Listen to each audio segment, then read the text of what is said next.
Hello, everyone, and welcome to the Pinnacle podcast series, where we'll be diving into the upcoming PGL Antwerp Major. Now, whether you want to get yourselves the best predictions in your coin endeavors, trying to get that diamond coin, even if you want to learn insights to the big brains we have on our panel today, this is where you get all the insights you will require. So do stick around. We've got a lot of fun episodes to show you guys. Hi everyone, this first episode is all about the contenders here in the PGL Major of Antwerp coming right up. We'll be talking about a lot of different stuff in the upcoming episodes, but for this one, we'll kind of be dabbling into the lesser teams, I guess you would say, the ones in the lower brackets of the major. But first up, let me introduce you to our guests. We've got Adam Boothe, our stats enthusiast, our betting expert, if you will.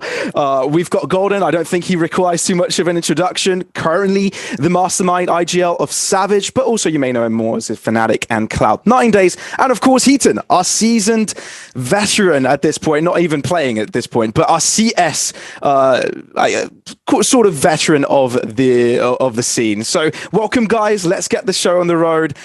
First stop, let's talk about a little bit about the teams that have made it through. Are there any surprises kind of looking at the contender stage? Starting off, I'd love to hear your thoughts, Heaton.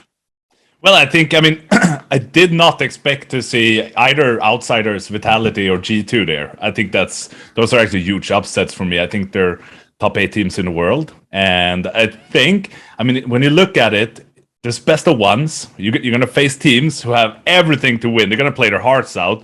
And we've seen this before. I think it was the old FaZe Clan who went without so early in the challenges days a few majors back. We've seen this before. The favorites getting knocked down. There's two matches of best of one, but then you go into a best of 3. But it's going to be hard. I would be surprised if we see all the favorites going through to the Legend stage. I'll be very surprised. I think we're going to see a lot of upsets. For sure. I kind of want to go into Golden a little bit here, kind of, because one of his previous teams, Fnatic, I know they haven't had the best of performances for the past few months. It's no kind of surprise they looked a bit shaky, but I'd love to hear your thoughts in why didn't this progression kind of happen for them this time around? Let's look back at where the changes came, like at what time. It came just the day before, I think the night before the qualifier was going to start for them, and then Brolan hits them with the I'm benching myself and I wanna play with an IP, and that just rolled into okay, we have to fix this priority first, get a new player, and then they got one from their academy team, and then it just went downhill after, as well as from Brolan, they also made a change with Smuya, so they had now 2 changes. One was not accounted for, and that made it super difficult on the team, I think. But then they made it through to the qualifier through a very heroic stuff from them, and from that, I think when they were in at the LAN, they played to qualify for the contender stage. It just didn't click. It was super difficult for them. They put a lot of time in, and I feel like they were kind of exhausted. Yeah. Mentally, not playing and stuff. I think they were just mentally exhausted. There were too many issues to fix perhaps at that point. Yeah, that definitely could be the case. I think overall, yeah, you kind of have a lot of those teams in that bracket kind of having too many issues. Some, I guess, would have expected maybe to see OG make it, maybe Movistar Riders. Adam, any thoughts on some teams you kind of would have expected to push through? Yeah, there was a quote from Apex that this was the toughest qualification stage that he had ever been through. And if you look at 2 teams based on their betting odds, Bad News Eagles and as well as Eternal Fire. Both are, they have star talent on them, and everyone knows Antares for many reasons. But if you look at how stacked those RMR events were, both in Group A and Group B, you would not have said those guys would come through even at a 3-2, they would find some tougher opponent. For instance, Eternal Fire, I think they beat Fnatic at the 1-2 stage, and then they beat OG at 2-2. And you think OG is someone who belongs at the major. And the other thing is Eternal Fire and Bad News Eagles, these are teams that compete in our Pinnacle Cup. They are consistently, upper middle of the pack. They're good teams for that level. But to get major qualification, you could see the teams that legitimately did not expect to be at the next round of the major and what it means to them. And for someone like Juan Flautru, I think I said his name right, he's not a young talent. He's a 25-year-old who maybe you've played against him, maybe you haven't, but he's not somebody who you had on your radar as getting stickers for at the Antwerp event. So those were two teams that surprised me that got in. Someone who surprised me that didn't, Entropic. They were on such a nice trajectory coming out of last year. They have gelled as a team, and you just thought, given who they played, especially they didn't play in any of the Vitalities or Navi or FaZe Clan. They went 1-3 and lost to some teams that you say they didn't come as prepared as other teams, and they didn't execute the way they should have. So those were the big surprises for me from the European RMR. And then out of the NA RMR, Evil Geniuses. I don't know how a team with this much experience, with this much talent, can continuously just look like, what are they doing in their spare time? Is it Valorant? Like, are they playing, Pokemon MOBAs, or like, what are they doing? I hope that we see some life out of that particular organization coming into the next major, because I did not see it when they're losing in a tiebreaker to 9Z, So anyways, that was my take on the RMR. I think you have a very valid point there, Adam, for the hours teams put in. I think that goes hand in hand with Bad News Eagle, as well as, Eternal Fire, that they put in a lot more hours, at least what I've seen, compared to the traditional teams like EG, etc., even though they were in NA. I mean, they're a bit, how can you say, satisfied in the position they're in. You have those hungry guys come in, like Rigon, Shuan as well, putting in the hours. You see them online on FPL all the time. And I mean, it gives results. And I think a lot of the top teams has become so lazy, just thinking they're going to proceed from this. I'm not going to say that OG is one of them, but it's most likely the case. When you have those younger players coming up, or not youngers, but less experienced, just putting their heart and soul in. I think that affected for it, because if you look at Bad News Eagle, I mean, the emotions they had, I mean, it was just like they won the major when they qualified for it, and the hours they've been putting into there. I mean, I get goosebumps from talking to this, because that's a Cinderella story. I freaking love it. Golden, do you kind of follow that idea, do you reckon? Yeah. Do you think it's the hours kind of spent on the server? I think for the, let's say you have these teams that should be there, right? So everyone expects them to be there, and that puts the pressure on them that they have not been able to control or kind of play to win instead of play to not lose.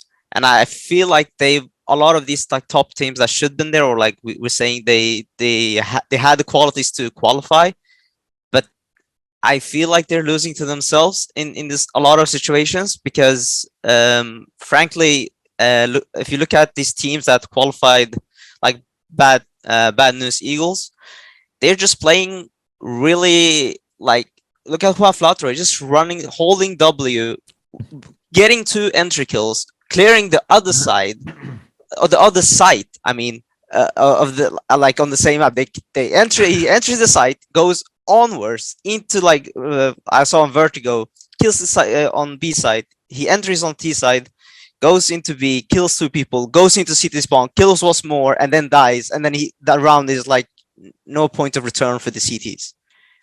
What tactics can you use against that? And I feel like that kind of surprise moments these teams had made the upsets. I don't think that people didn't put in as much time. Maybe they could have effectively used their time on other stuff than just practicing. Maybe they should have had more demo reviewing together. Okay, these guys, we look at Bad News Eagles, they play in this way. We should counter it, not play. They will not respect what we're gonna do to them. So if you're gonna make a tactic, these guys might not even understand the complexity of your tactic, and they just do some random shit and just still win the round.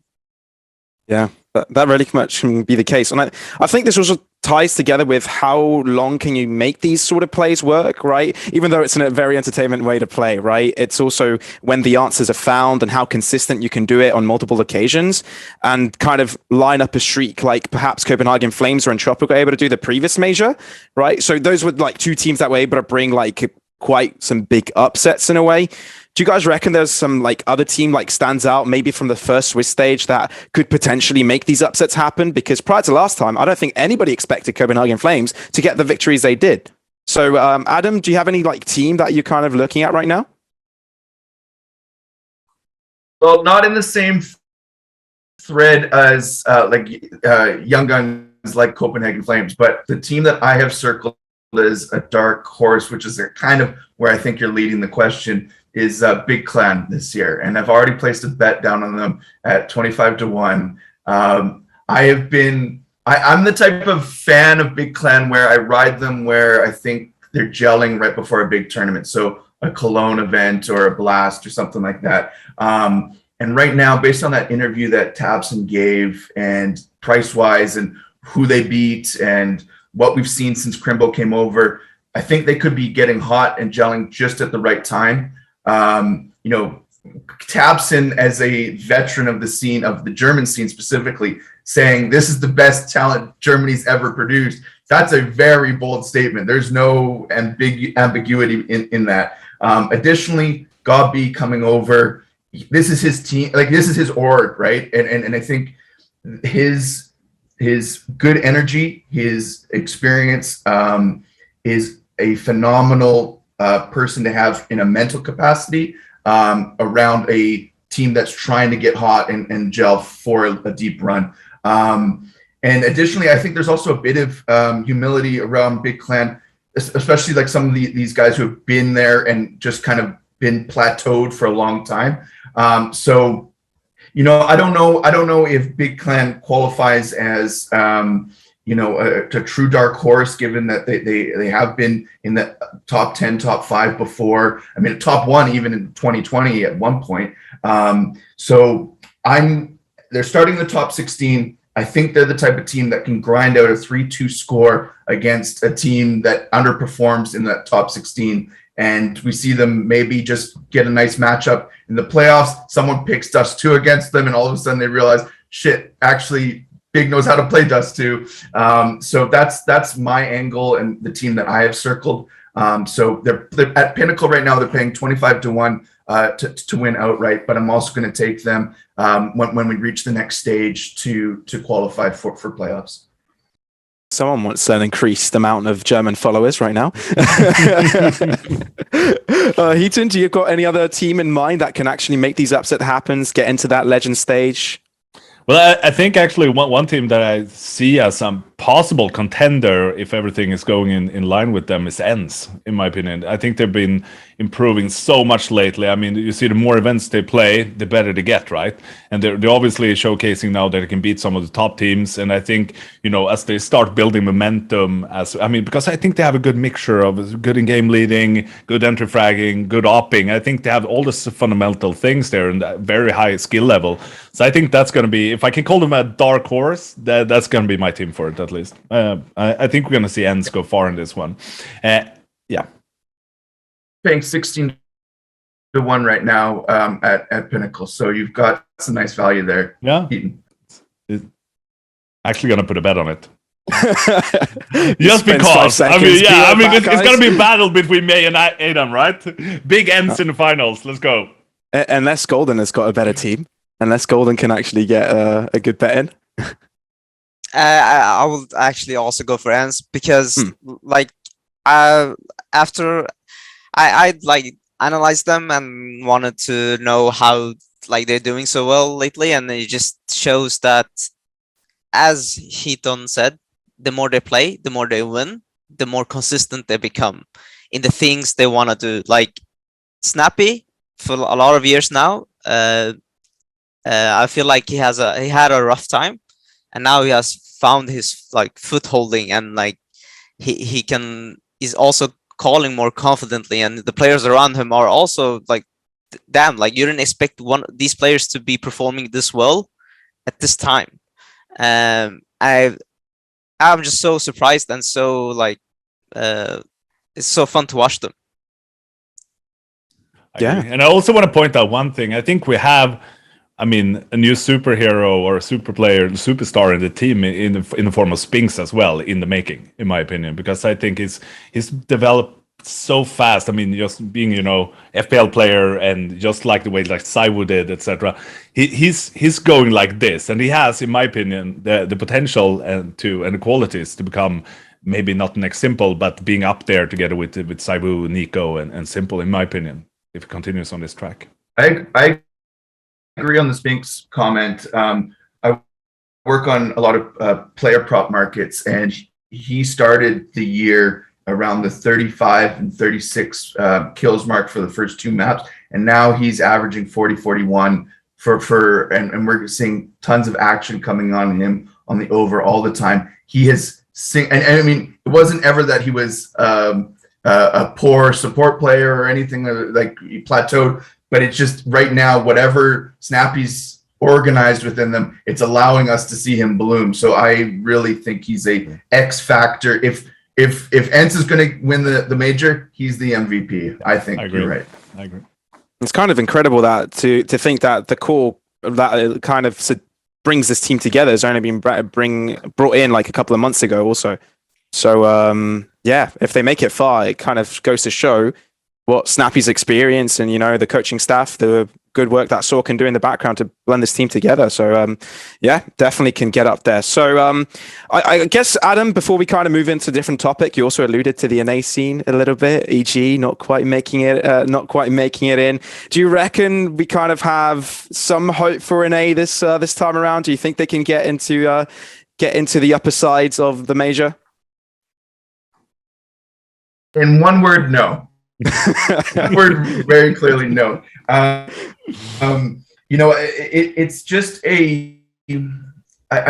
one of the complaints that I've heard for years is there's not enough good talent teams that want to practice regularly for the other teams to sharpen their swords against. However, during the COVID era, a lot of the NA teams did come over to Europe for many events, for boot camps, just existing over here. We saw several orgs do that. So I don't think that's an excuse. I think it's genuinely attitudes, ability to gel, maybe when the pressure's on, how the teams cope with it. If there's a mental element, I'm not going to invent narratives for specific players, but I don't see this particular event as being an NA breakout event. If anything, I think some of the SA teams that are sort of running under the radar will upset the NA teams if they come up head to head. So no, I don't want to get the NA hopes up. Although that said, if you want to take a punt on some long shots, plenty of NA teams there for your picking. Liquid's sitting at 40-1 right now. That's pretty good value, I would say, for given, you know, Alesia's playing well this year. So. And you know, NAF can always go off. Like they have the ability to get a playoff position, but and at 40-1, maybe you're like, well, who knows? But I would say, unless you're a hardcore NA fan, just stay clear of those markets, the outright markets.